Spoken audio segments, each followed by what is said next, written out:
What's going on, everybody? Welcome back to another episode of The Big Thing. This one is exciting. I had a chance to talk to Bobby Moynihan, I think back during the Jedi Council days, and Ash Crossan had introduced us and he came on. And when I tell you that he could hang in Star Wars, this dude can hang in Star Wars.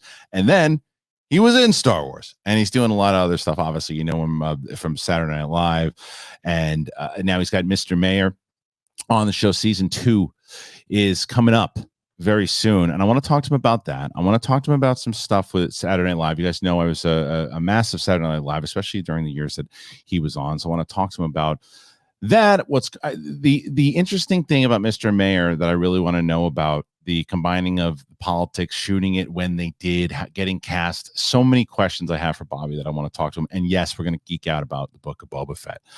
So that and a great many things, as the evil Emperor Palpatine once said. Let's do it. It's the big thing. Let's Bobby Moynihan it.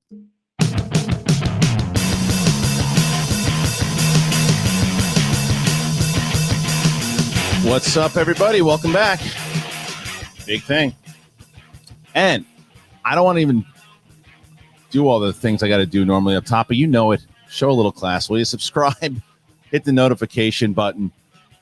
That's what you need to do. Just asking for an ounce of class. Can you do it? Well, my next guest has a lot of class. He is the one. He is the only. Bobby Moynihan, ladies and gentlemen. Bobby Moynihan. What up, Bobby? What's up, buddy? How are you? Good to see you. Good to see you. What's going on? We were just talking about it off air. Is that I think the last time that I saw you, we were moving through, I think it was Chicago Celebration. Yeah. And you were and you were, as if you were Mr. Mayor. You were being shuffled through super fast, and yeah, was that just kind of a whirlwind for you, that celebration? That was, yeah. It was absolutely insane. It's very to be a Star Wars fan, and then like have someone go like, "Hey, you're gonna come to a Star Wars celebration," and then they bring a car for you, and then they bring you up an escalator. This is my exact recollection, as you can tell. Yeah. Up the escalator, they opened a door, and it was just Star Wars. It was just like Billy D. Williams talking to Ian McDermott and the entire animation side. And so, yeah, it was just like being thrown into Star Wars Space Camp for 2 days. It was one of the best experiences ever. It was really fun for a fan of the West. Yeah, but you just didn't get thrown in for 2 days. You got thrown in it now. I mean, maybe for that obviously the celebration itself. Yeah. But you got in. You're in the family. Like you're part of the Star Wars Sopranos now. It's crazy. It's been super nice. I think I've 5 or 6 animated characters, a species named after me. It's fantastic. It's great. I know that you did Visions recently, right? Yeah. Tatooine Rhapsody, it was called. That's right. It was the second episode. Did you work with James Waugh at all? No, okay. I didn't get to. Okay, oh, James. Yes, completely. Sorry. Oh, it's okay. Sorry, I'm complete. Yes, 100%. I worked with him on a couple things. He got me involved with writing on the Lego Star Wars special, the Christmas special. Awesome. So James Waugh is my college friend. We went to Florida State together. No way. Yeah. So that's amazing. Yeah, James is a great dude, really great dude. I'm glad, and so funny when he went from Blizzard over to Star Wars, and we talked a bunch of times, because you know me, I read all the novels and the books, and he's like, what are the novels that I should be checking out before going in for the interview? And yeah, man, he's got such a great mind for it. So I'm glad you had an opportunity to work with him. Yeah, he's fantastic. When you said that, I pictured someone completely different for a minute, and I was like, no, I wish I could. No, sorry, very confused. No, he's the best. Yeah. Everyone there has been wonderful. That's good. Yeah, and then between that and then Bad Batch, you worked on also. Yeah.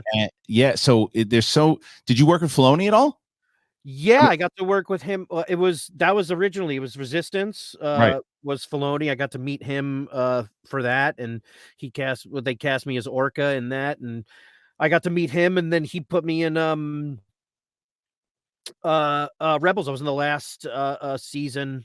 Not Rebels, Clone Wars. I was in the last season of Clone Wars, and then came back for Bad Batch, and also I'm missing one. Oh, Tales from Galaxy's Edge. I'm Cecil Slack, the Dude, bartender. you gotta be losing your mind because I know how much of a Star Wars geek you are. So you gotta be losing. That's great, man. Eventually, you're gonna pop up in one of these shows, the live action ones. I mean, It would be. I mean, I would. That's my dream, is to play an alien. I just want to be inside of a creature.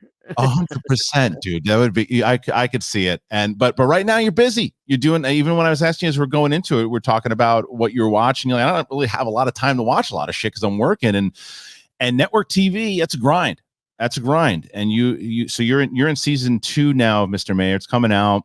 And I wanted to ask you, as I was thinking about, I was walking the dog down the block, and I was thinking about, as I was coming down to do the interview, I was like, you know what I'm so curious about when it comes to certain ways that people audition, because you've been around for so long, in the comedy world and with the NBC team, with this role, because I remember you got announced in the show as being cast. I think it was like 2019 or whatever it was, and because of your relationship with Tina and other things, did you get a phone call like, hey, we think you'd be great for this? Or was this just, hey, your agent sends you the script and says you should go in, we'll call Tina and we'll see what happens? Yeah, no, I many years ago at this point, I got a phone call from Tina Fey saying, hey, we have this idea for a show and we want you to play this guy, Jaden. And I went, what? And yeah, and then cut to now. We finally got to do it. That's awesome because insane. Absolute. That part of it is still more so than SNL, because it's crazy to me. Well, but when you do it, because yes, and I can understand that, because again, as I was thinking about it, I'm like, this dude has worked with so many like famous people through his times in Saturday Night Live and impersonated them as well, probably to them. But the other thing is, I don't think it ever really goes away of like all right, I've worked with so-and-so, but I'm sitting across from Sam Malone right now, and I'm working, and it's like, this is he's a legend in sitcoms. Does the imitation, does it ever intimidation, excuse me, ever get there, or it's no, I've done this before, let's do it? I have learned that it's better to just let it go. To just go, because I am definitely a person who still goes, oh my god, oh my god, oh my god, oh my god, oh my god. Right. I'm definitely that person. But yeah, it's like with some people it goes away super easy, with some people it doesn't. Like with Tina, if Tina was listening to this, I would be mortified, because I just, all I want to do is impress her. I love her. Yeah. I think she is the number one in my comedy life. As far as just, I think she's a genius. So yeah, I always want to impress her, but I would also say this to her face: she might be the person in this business, besides Kenan Thompson, just the easiest person to talk to. She doesn't make me feel anything but the fact that she thinks I'm funny. That's she's the coolest. I've heard that about her. Anyone who's ever worked with her, I've talked, she doesn't throw her weight around at all, from what I've heard. I mean, I've never worked with her, but that's what I heard. I'm intimidated by her, but I don't think she's intimidating. Does that make sense? 100%. It's because of the respect earned. Yeah. That in your head you're just like, yeah, she deserves me to be scared, but she doesn't want you to be scared. Yeah, with Lauren, when I would talk to Lauren, I'd be like, hi, Lauren, like a child. He would like, whoa, Bobby, and that was that relationship. But right, but with Ted, it's completely different. Like Ted, Ted is more just like, oh. It's not like, oh my god, that's Sam Malone. The whole day, it's just like, wow, he's the nicest guy in the world. But more so, what you realize is, oh, this is a person who has been working in this business for 50 years and knows exactly how to do it. And his chops just keep getting better and better. I mean, look at the stuff that he did on Curb and all that stuff in general. He's just yeah. And Tina and Robert are their own thing, and Ted Danson has been doing sitcoms his whole life, and to jump into their world and nail it is a feat. Yeah. And he does it easily because he's great. Well, and I also think, and obviously you're a pretty humble dude, and you should be getting a lot of the credit too. Because even watching what you do, and a lot of the clips that I just watched beforehand too. I've seen episodes of the show. I watched it with my daughter, by the way, too, who's 10, and she was. And I know sometimes it's like, hey, maybe maybe the humor is a little risque sometimes, but she was laughing. And I think what you do very well, and especially with this character, where the character is in communications, but maybe doesn't have the best moves all the time too. And I think but it's also, and I don't think I told you this last time. You remind me so much of my friend Jay Burke that I went to college with, because even before I met you, like when you on Saturday Night Live, I was like, oh my God, this guy, we used to call him Perm. And I said, God, he reminds me so much of Perm. And this character specifically, certain ways, and just it's naive, but wants to do the good thing, and is just trying to work. And then, oops, maybe I shouldn't have said that. And just so much fun things happening too. But it's got to be a lot of fun playing this character. Oh, it's the greatest. I mean, it's nice to go to work and not panic. Yeah. SNL was like, I gotta do it, or else it's a lot, like it was, everything was like do or die. This is very much like, oh, I'm on like Two Geniuses show. I can relax and have a fun time. Yeah, right. and play this silly idiot that I enjoy playing a great deal. And also the entire cast is it's just insanely great. good. Yeah. How's working with Holly Hunter? It sucks. It's the worst. No, it's the greatest. It's the absolute. No, she's. I was not expecting. If you had told me 2 years ago that if somebody asked me what's it like, Holly Hunter, and I would be like, no, Holly, my little baby, like I love, she's the best. Like she's my little buddy. When you see this season, we have a lot of stuff together, and like. She's my buddy, man. I love cool. Holly's the best. It's so weird, but she's the greatest. She's the best. I talk to her all the time. It sounds like you're having a blast doing it in general, because a lot of times, and it's not just network. It's. I think sometimes I think you're obviously you're blessed in the fact that with Tina Fey producing, the relationship that you had, the wanting to work with her and knowing what the writing is going to be like. But sometimes, you hear these stories of, oh man, what if I don't get along with people? What if the comedy isn't, or what if the egos are too big? It doesn't seem like that's what's going on in this show. And I don't think you're bullshitting me either. I think that you're legit telling me yeah, I like working with these people. It's bizarre. It's another TV lottery. It's like I say this in every interview. It's a TV lottery, but it's like, yeah, I like them all. We talk more outside of work than we do inside of work, and we just mess around and have a blast. It's the best. That's great. Yeah. So it's March 15th. It's season 2 for everybody out there. Mr. Mayor. It's on NBC. Yeah, and the character's name is Jaden Quapis. And so when you go in there, when Tina tells you she has this character for you, what kind of research do you start doing? Because there's a play of, and you said this on another interview. You had said what this show is it's good people trying to do good things, and it's written by good people trying to do good things, which I thought was a great quote. And it's you see that inside of the show, but I'm watching a lot of politics. And maybe I'm just jaded. I'm not seeing a lot of good people trying to do good things. I know some people are trying to, but maybe it's because of the way that the media is. A lot of times we're focused on, well, we're pretending we're doing the good thing, but we all had this agenda. What was the show? I was just watching a show with my wife the other day. Oh, Ozark. It was Ozark. Did you watch Ozark? I haven't. I have a 4.5-year-old. Okay. That's fair. I have to do it only because of work. It probably would be hard for me to do as well. But but Ozark, there's a scene where in season 4, no, that's spoiling too much, but Laura Linney is having a conversation with a politician. And what the politician is saying as far as how things get done and the money that's spent, it's just so crooked all the way around. And you hear certain things. It's just infuriating. But watching this, and as you say, good people doing this stuff in your show, what kind of research do you do, and how do you play Jaden inside of this research? I did almost no research whatsoever. Okay. No, I mean, either way, I know politics is like, for me, is terrifying. Yeah. Even more so in comedy. The cold opens at SNL or a Weekend Update was like where I got my news, and I shouldn't that shouldn't have been that way. I'm a little more educated now, but like I feel like our show isn't politics. Like it's like that happens to take place at the mayor's office, but like it's not a politics show. It's about like a bunch of people working together, and like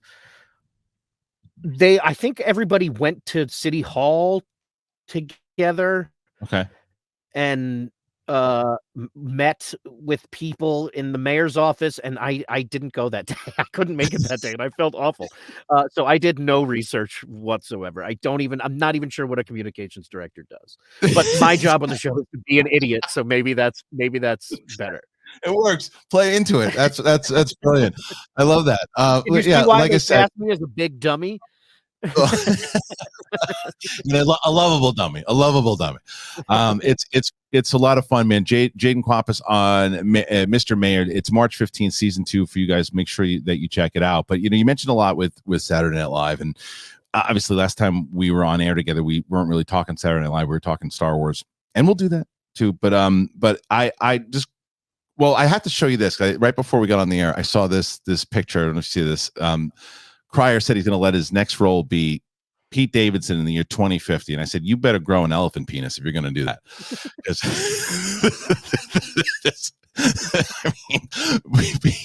Pete Davidson is crushing it in life. You got a chance to work with Pete for a little bit too. And was it because you were there until 2017 and when he came in like 2013, 2014? Yeah, I think so.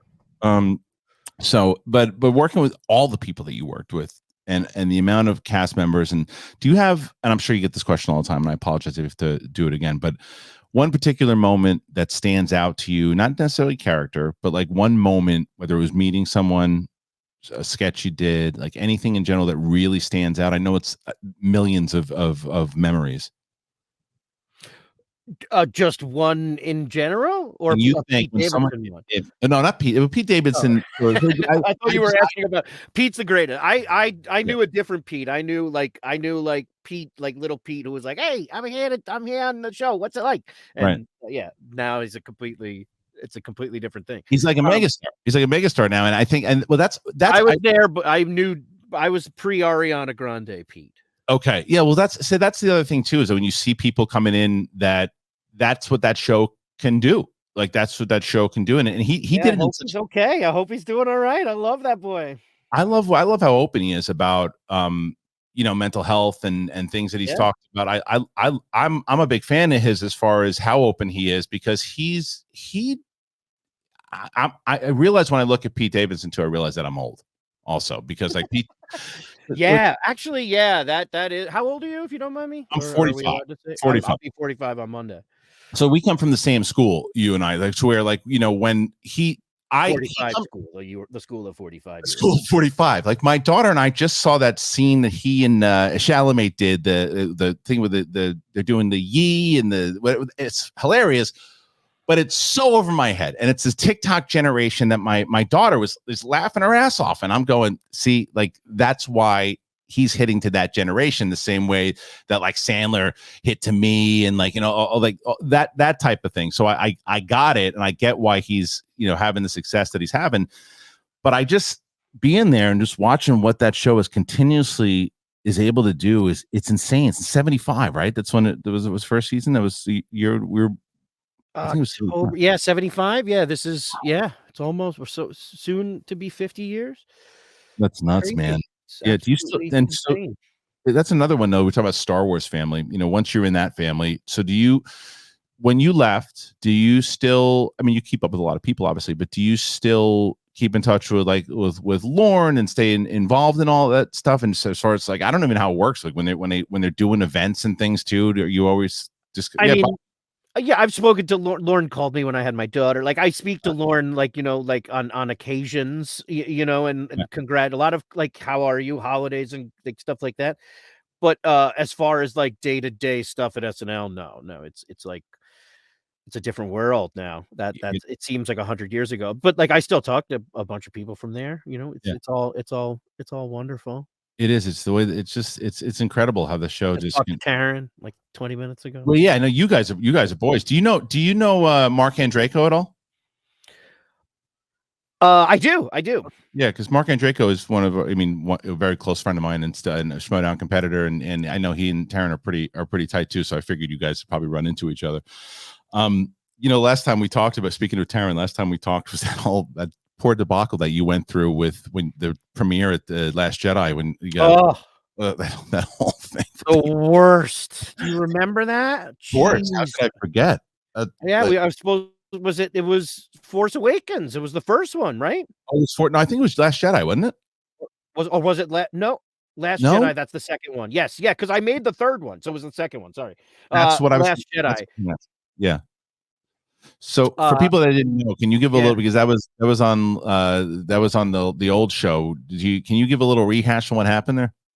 We got invited to the premiere of the movie for Last Jedi, and I got all dolled up and excited, and texted Taryn and said, "Can you give me the address for the parking garage?" Last minute, I decided to drive for some reason.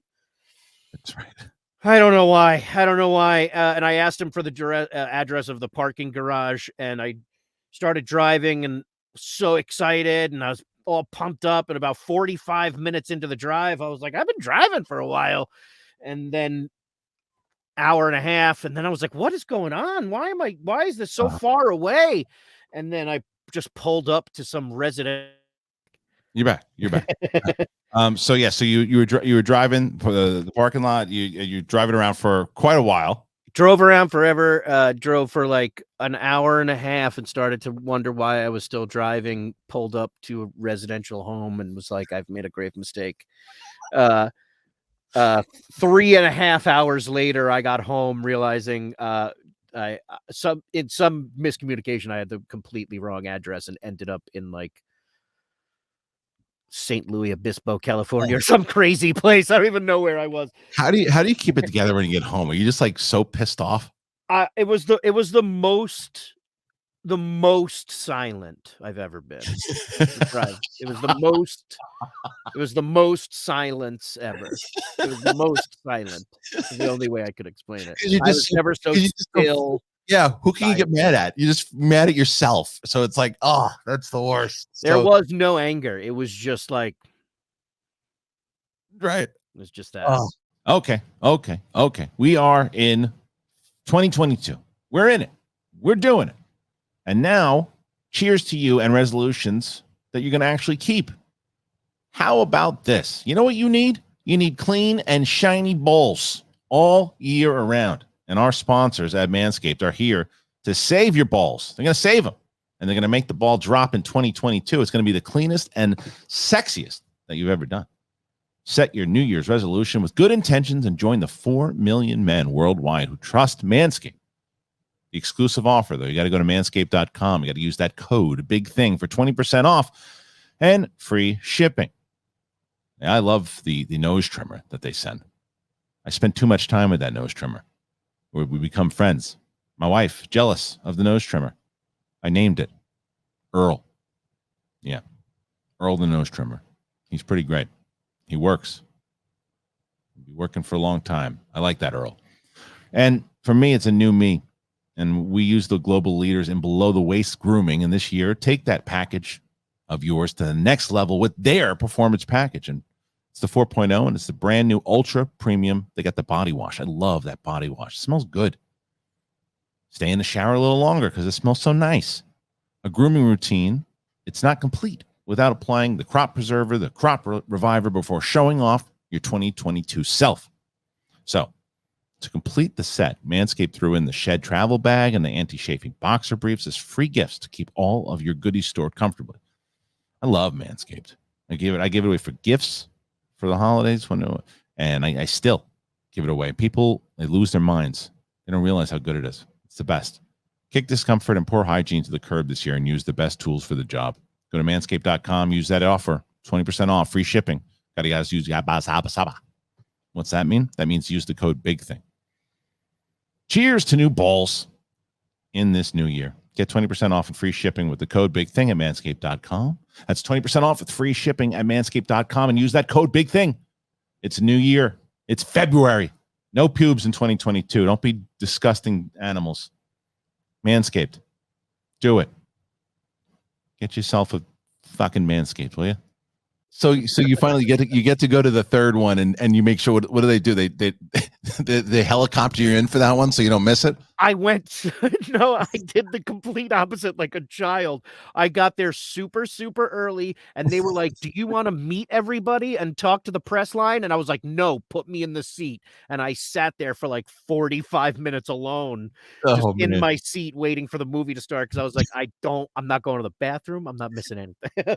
Like, just making sure it's yeah, real. I was like, "I'm here, and I'm getting situated." Totally. And then so we're talking Star Wars. We might as well just get into. I don't think we haven't had a chance to talk about either Mandalorian or Boba Fett. And for Oh, yeah. spoilers for those people who, well, when this airs, we'll probably be close to episode 6. But either way, the last episode that did air was pretty much Mandalorian season 3, episode Yeah. 1. I dug it. I think it's a great way for the shared universe. You're a big Marvel guy, also, right? Yeah. Yeah. So I thought that this is a way for Lucasfilm and Star Wars to share their universe, pepper in whether it's Ahsoka, tie in Rebels, Clone Wars, and I thought that this was a really great way to do it for Mandalorian. What were your thoughts on the episode? Yeah, it was good to see again. It's interesting. I love all of the new Disney Plus series and how experimental they are and how they're just trying new stuff. Yeah. I trust Jon Favreau and Dave Filoni a great deal, and I loved it. This episode, Amy Sedaris. I just want the Amy Sedaris series. Also, I just want Pelimoto series, but she's my favorite. But this episode was great. It was super fun. Did you ever have a chance to work with Amy? No, I wish. I Oh, okay. wish. I wish. So she's actually grown on me, not as a comedic actress. She's always been phenomenal in everything she do. The character has grown on me, and I said it because I think that one of my issues that I've had with some of the Star Wars stuff was that, especially in Boba Fett, some of the stuff seems a little too modern, like in some of the conversation or performances, and it's not necessarily the actor's fault. It's the way that they were directed. But Amy's character, I think, was just that kind of that mechanic just stuck on Tatooine. She's kind of like the crazy cat lady with all the droids. Yeah, in my mind, there's no difference between her and the Rancor Keeper. She's been Star Wars canon forever. She fits perfectly in my mind. But, She like, I does. see what you mean, though. Like, Bill Burr for me was the one that did that for me, but I think it's mostly just because I know him so much as a comedian, and I know that he fucking hates Star Wars. So sorry. I know that he hates Star Wars. So, like, Yeah. it was so weird to see that. It's funny though, because I've heard interviews with him, and I absolutely 100% before he was in it. I mean, you probably know better than I do, but it seems anyway that he, before being cast in Star Wars, was exactly that. Hated it. Didn't want to talk about geek shit. Get me the fuck out of here, right? But Favreau and him have this relationship, and I think it was on that cooking show that Favreau did. That he kind of asked him to do something and be a part of it, and he did. And I think that he And got he's great. He's great. That last episode that he was in, he had such a great arc with, and it was Such a good actor, but it is bizarre yeah. to see Bill Burr say the word ass in Star Wars. Like, it's just like it takes you out for a second where you go, "That's Bill Burr saying ass in Star Wars." But then 10 minutes later, he's right back in it. Yeah, he's just But such a prolific comic that it's like you just want he's you. so good. He's so good. But you know, watching him, the stuff that I'd got me, and I don't know the actor, but he's in Veep, and he's the character that plays the mayor's like number one, the Twi'lek in the Boba Fett series. Dave. Oh God. I'm not sure his name. Dave. Yeah, I'm not sure, but Yeah. his character I takes keep me out thinking of it. Dave Filoni, but I know it's not. It's I'll find it. Dave. Let's see. I'm just gonna K, put. something with a K. Jesus, I'm This just is why I blanking love. on This is all why I I'm love thinking of Google. Dave Filoni. I'm gonna see I just why I love Google. Dave Twi'lek Boba Fett, and it's like David Pasquesi. Is that it? Pasquale. Pasquesi? Pasquesi. Maybe, yeah. So maybe I should play the yeah, Pasquesi. So his character takes me out a bit. And again, this goes back to that thing where it's not him. It's in the fact that it's when I see a Twi'lek who and maybe I'm just accustomed to whether it's I think it's comedy in Star Wars that you're feeling that's weird.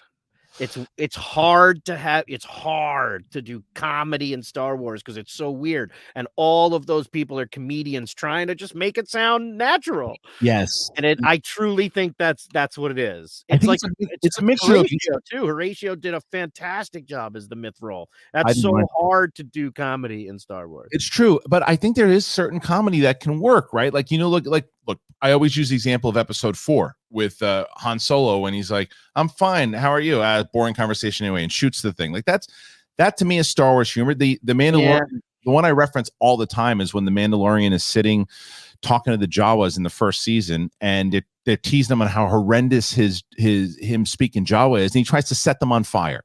like that to me is like great Star Wars humor. The stuff in Last Jedi with like, "Oh, your mother's on the phone. Wait, what?" Like that's the stuff that doesn't play for me all the time. Yeah, jokes are jokes. They're hard, man. What do you know about it?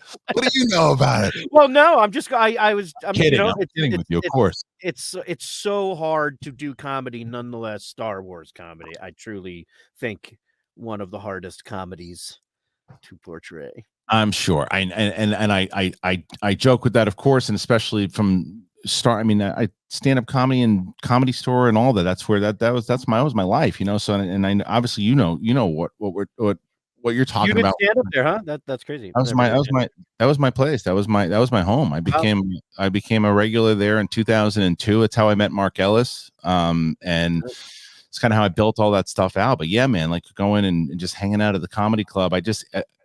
Speaking of Rebels and Star Wars and mixing in comedy, I just had Freddie Prinze Jr. on recently, and we were talking, and just like his pops and like what he did. He told a great story on here about how his dad was on a date with Judy Greer and oh my god, and Joanna Kearns at the same time, and Judy then Greer, yeah. Not Judy Greer. I was going to say Pam Greer. Pam Greer. It was a Loki alternate universe. Should not have told this story on the internet. Yeah, I'm sorry, Fred. I didn't mean to know. Pam Greer, and Joanna Kearns, and then Richard Pryor comes in and like it confronts him. It was the craziest story, but shit like that all the time that happened at the store. I can only imagine. Some of that stuff is that's those moments where you just go like, I'm pretty sure I just saw Bill Murray wrestling Jay Farrow, or you're just like, what's happening? Right. Where you're just it's insane. So, speaking of which, as we keep talking here, as you can tell with the show, I'd like to have conversations more so than, hey. Bringing back the Pete Davidson thing. He told a story about Louis C.K. not too long ago. I think even in the stand-up act when he talked about how, I guess, Louis C.K. was like pretty much just called him out. It was kind of being a cock to him. And Pete then kind of took him to task in his stand-up thing too. Were you around during all that? Yeah. I don't necessarily. Yeah, I didn't see any of that. That's not, I did not. Yeah. Yeah, I don't mean to have you talk about all that type of stuff, but just when it comes to those crazy stories in general that you kind of run into, do you have, like, I guess going back to the previous question that I had for you, do you have like something that you could tell on the air, one of the craziest things that you remember that I cannot believe that? I mean, I have a million little ones. Like that I've told, like the top ones that come to mind are just like during the good nights, John McCain just coming over, huge smile on his face, slapping me on the back and saying, "Always a pleasure to see you, Horatio." And you're just like, okay, great. Like that happened. There's a million little weird things. When Sarah Palin was there, I'm walking down the hall dressed as the Moose. I was the Moose in the Sarah Palin rap during the Weekend Update thing. I was dressed as a moose, and I had the head off, and I was just walking down the hallway, like heading towards the studio, and I hadn't met her yet, and she just passed by me with 2 security guards and didn't say a word, but as she got right next to me, she just went, "Moose," and kept walking. And I was just like, wow. Okay. Alaska guns coming. Like, yeah, there you go. Yeah, there you go. Oh Just man, like a a lot of lot of bizarre moments, like a bazillion moments. yeah. Have you written a book? Yes, but not about SNL. No, I'm sorry. Is that something Yeah. you would ever consider doing? Right. I always want every, like, 2 months, I go, "I wanna write a book called my time at SNL, the completely true stories, and just write, all fakes." Bullshit. Bullshit. Just total I bullshit. feel like it's been done. Yeah, that's what I would wanna do, or just write, like, "This is how it went, but this is how I wanted it to go." Right. And what I guess what happens is you probably get as you get closer and closer, you just get because as you said before, you just get so busy, it's hard for you to pick up other stuff and do other things, especially with a 4.5-year-old. Like so, yeah. Yeah, I've been busy. I've been good and busy. It's actually good. I just TV is just Ozark just gone by the wayside. But lots of other work and good stuff is coming. I have like 5 things I really want to talk to you about in like 2 months. All right. Yeah, I I'll like to come hear back. that. I'll come I back. like Yeah. to hear we should absolutely do that for Yeah. sure. What have you been doing with the fam to for the last 2 years being able to because that goes back into the show. The show you get cast in 2019 and then the world goes upside down. Do you get nervous at that point with the show, like wondering if oh shit, is it gonna Yeah, I think yeah, everything I mean, yeah, I think everybody was nervous about everything. Yes, it was terrifying. We would start and stop. I mean, we did 4 episodes, stopped for a year, came back, did 2, went okay. back, season 1 was crazy and then we never finished it. But we got lucky that we got to finish or we got to start and finish season 2 like in a pocket of time where it was really safe and wonderful, and I'm really proud and psyched about that. But as far as family goes, yeah, we've just been home. Did lots of costumes, lots of face painting, Yeah. lots of as of recently Encanto all day long. Dude, it plays in my Yeah, house. you bet. Not an hour ago in the backyard. We're talking about. We're not supposed to, but we're talking about Bruno. You can't. You can't. You're I'm the whole that's what the whole song is about, that you're not just supposed to. no, I'm just not good at it, Bobby. Don't do it. Don't. I just the guy is he's hanging out with rats. I need Stop. to. You're talking about him right now. I'm sorry. Don't. I apologize. I won't do it again. It is the best one though because uh it's the music is fantastic. Like so it's good to have around. I was getting a little some of them get old fast, but Yeah, Encanto is good. It's sticking around. Lin-Manuel Miranda, man, that guy.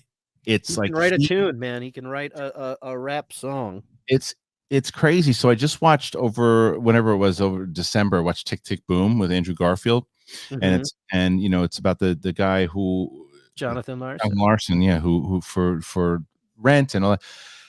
And you can see because it's Lynn's first or at least first feature I think that he's directed, and you can tell the inspiration. You can tell like two musical geniuses. This guy, I mean, it doesn't matter what it is, he can write a song about it, and you're singing it in your shower, in your living room. Your kids are singing it. It's incredible to watch. It really, yeah. But Encanto is playing quite often here for sure.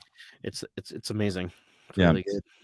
I had to ask you because I have you ever met or worked with Gary Busey? No. I sat on a roof with him, Bobby, for twice in a matter of a week for 2 hours each time for a total of 4 hours, and it was Sounds about right. I mean, You're it's blessed. You're blessed. You got that time with him, and no one could take that away from you. That's awesome. have you ever talked to a bagel upside down?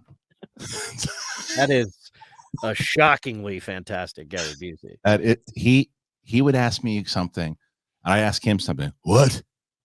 What? And it was like Well, is it because he just can't hear you, or a little bit of that. yeah? Plus the fact then he would say, and I would go, well, I think you shouldn't think, you should just know. I'm like, but Gary, Not wrong. not wrong. He's like, there are people around looking. What is your name? Kristian.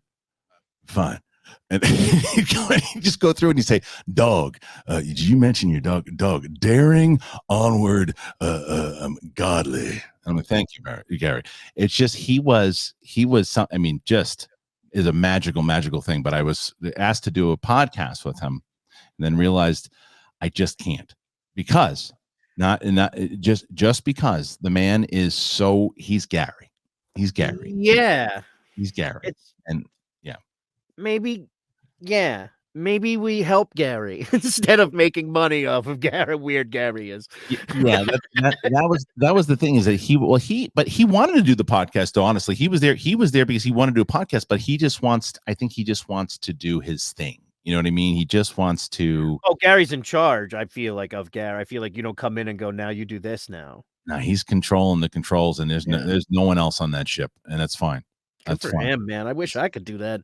Yeah, I need the Gary confidence. Yeah. I don't know if you need all that though. Yeah, maybe not. But okay.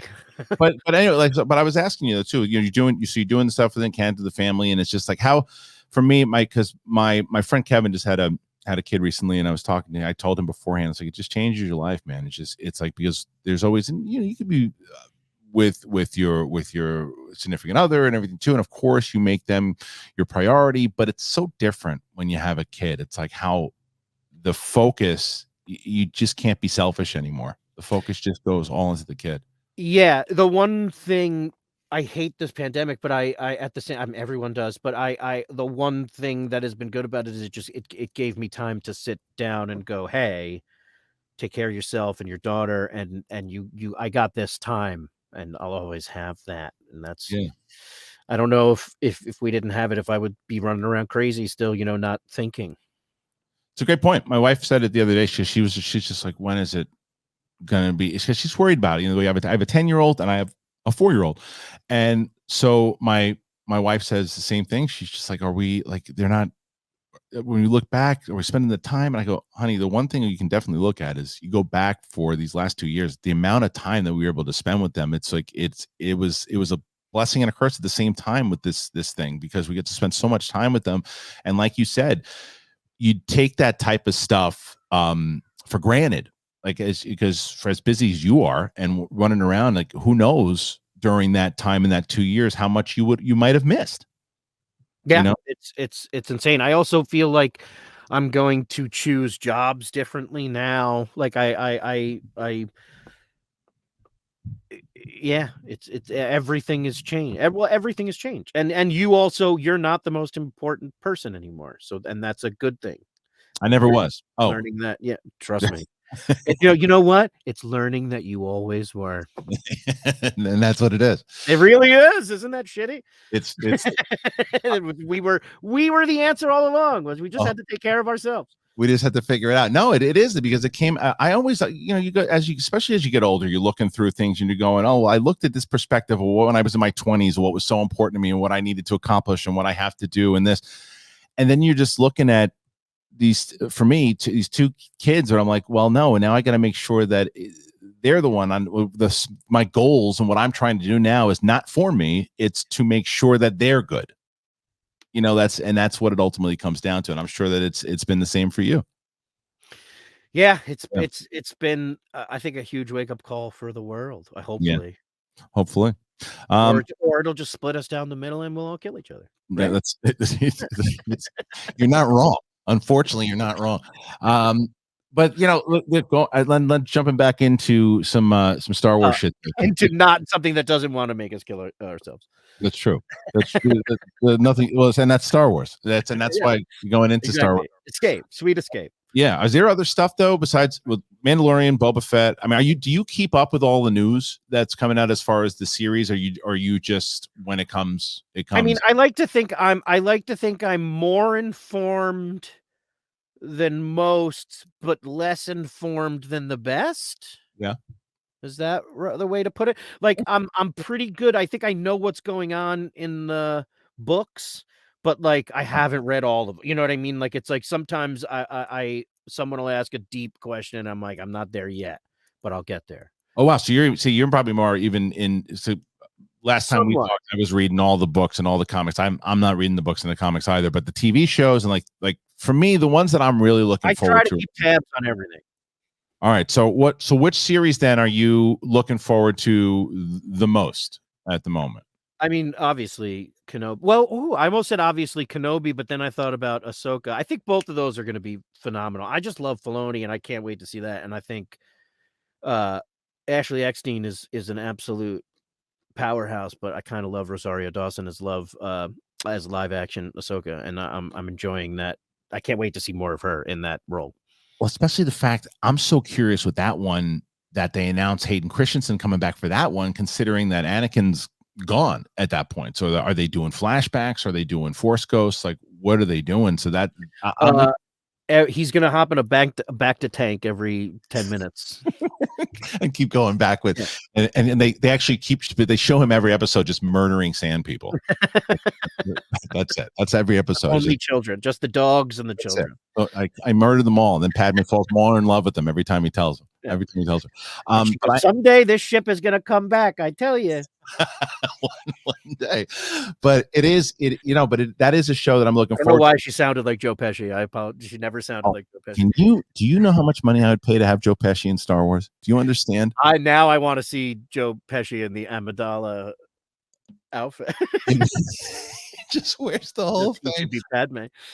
Yes, he should be in everything. He's phenomenal. In absolutely every single thing, and they got to do the better de-aging than the Irishman, at least. So there was a quick shot in like 2 episodes back in Boba Fett when they're in the in that cantina that just Jennifer Beals character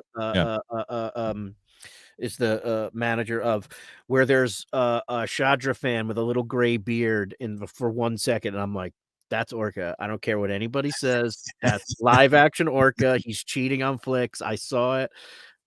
I love that. I truly believe it. The character that I play on Resistance. Yeah, no, I know, but why not? But that would be great if you say. But I would rather I wish live action Orca and flicks would happen. Have you had any conversations about doing live action? I know you want to do it, but nothing. No, I auditioned for the Obi-Wan series. I didn't get it. And you know what? I almost didn't send it in because I was like, I am not right for this part, and I shouldn't send it in because I'm gonna waste it and like make them think I shouldn't have sent it in. I didn't get it. I'm glad I wasn't right for it. But I mean, I don't even know what part it was. I'm guessing whatever part Kumail got. Okay, I have no idea. I'm pumped for that series for the same. I can't wait. But the one reason I'm really excited for that season, that series, is because Deborah Chow is directing the whole thing. Yeah. Oh wow. Yeah. She's directing the whole thing. So Deborah Chow, to me, there's 3 Star Wars television directors right now that can do no wrong. Those 3 television directors are Filoni, and even though I didn't necessarily love the second one that he did, the gunslinger one, but the other one, the Ahsoka one, and the first one were out of control good, and I love Filoni. Deborah Chow and Bryce Dallas Howard. I think they're all great. I just love the direction it's going in. I like, even like everyone says, like Filoni and Favreau, they can all do no wrong. Like I think there's some things that aren't great in these things, like little tiny things, but not even that. Meaning, I love that they just take crazy chances, and no matter what, always go back to that original, like Macquarie source material, and just go like, I don't know if this is gonna work, but it's good intentions from the start, and that, and it usually works, and it's the best. Well, I think that I think everything you just said plays out in this season of Boba Fett, right? Because there's a lot of risks that they take, that if you even read kind of the fan base, that there's some stuff where people are like, I don't know, it's still Star Wars, but it's not as good as Mandalorian. And then there's certain things that has happened in this series that I absolutely love. And there's other things there's other things they can do without, but then they come back and they do this thing with the Mandalorian, but they tie in this whole universe together. They show this shared universe, and it just works. Don't you think like it's so hard to be a Star Wars fan because there's toxic Star Wars fans, and I'm a Star Wars fan, and I'm gonna go as far as saying I think the only Star Wars fans are toxic Star Wars fans, because they just want everything to be perfect. And I do too. Like, want it all to be perfect. So and usually it is. So when it's not, people go crazy. So I feel like when they say toxic Star Wars fans, they just mean Star Wars fans because in general, right? Because we want it all to we be just love great. it so much. And like, It's yeah, like, like yeah, every it's little thing. hard. It's a hard line to walk. Like it's like this people are upset with this season of Boba Fett, or are they? The things that people are upset about. It's like the only people who are upset about that are the Star Wars Star fans, Wars and they fans. love it. They love the They still drama. come back. They love to hate it. I'm not watching it anymore. Well, I'll watch it next week, but then I'll watch it next week after that. But this is why I don't know where you stand on this, and I'm actually very, very curious to get your thoughts on it. If I've been saying it over and over and over again, if someone said you can only have Star Wars television or you can have movies, what do you take? No hesitation. I'm taking TV. No hesitation, and I'll tell you why. Because of what you just said. With a bad, let's say, a subpar episode of Boba Fett, you got to sit in it for a week if you don't like it, and that's if you love it, you love it. But if you don't like it, and then you get this episode and you're raving about it, and that one's gone. Like if there's a movie, you got to sit in it for like 2 or 3 years, and you got to hear all the bullshit on Twitter from everybody too, and it's exhausting. I think it's a fact that the Star Wars fans love Star Wars content, no matter what it is. They will take it and consume it. Even like Star Wars detours, it's not even out and people know all about it. Like it was like it never came out and Star Wars fans know all about it. And it's just so rabid. Like you walk into a store, any store in 2020, well, maybe not now, maybe in 2019, and there was a Star Wars product in it. Any store. Yeah. I mean, it is. It's one of the big. It's crazy. It is, but although I still look at it like, I mean, at least when we were growing up, baseball was still like America's pastime, and I think football has surpassed that, in my opinion. I think, in my analogy, Marvel is football. I think Marvel and the MCU has surpassed Star Wars. Not for me. Star Wars is still my number one thing, but I think that people get more excited from Marvel stuff than they do Star Wars, unfortunately. In my opinion. Marvel is the Superman to Star Wars is Batman. Yeah. I agree with you. And speaking of the Batman, is that one you're looking forward to? I'm looking forward to everything except Colin Farrell as a Penguin. I'm pissed. Really? Let a fat man play the Penguin. What are you doing?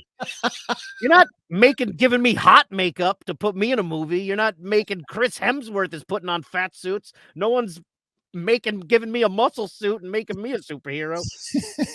I don't like it. You want to be ugly, live your whole life as an ugly person, pal. Oh man, you look so good. I'm trying to be funny, but it's working. No, I love Colin Farrell.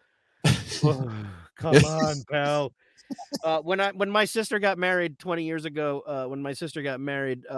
I didn't drink and I had a couple beers and I was sitting outside at 3:00 in the morning, in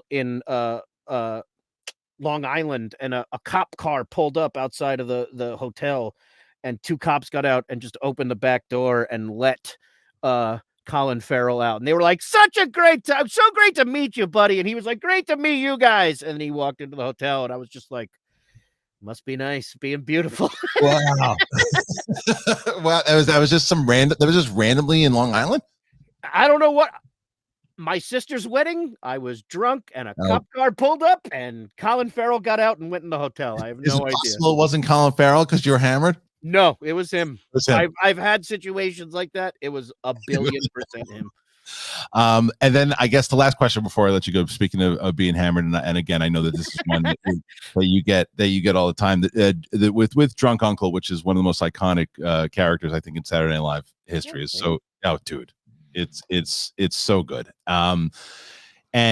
And again, apologies if you've answered this 1,000,000 times over, but I just need to know where did that come from? And did you pitch that in the room? Like how did that whole thing come about to where you were like, okay, this is an idea that I have. Do you know Chris Gethard?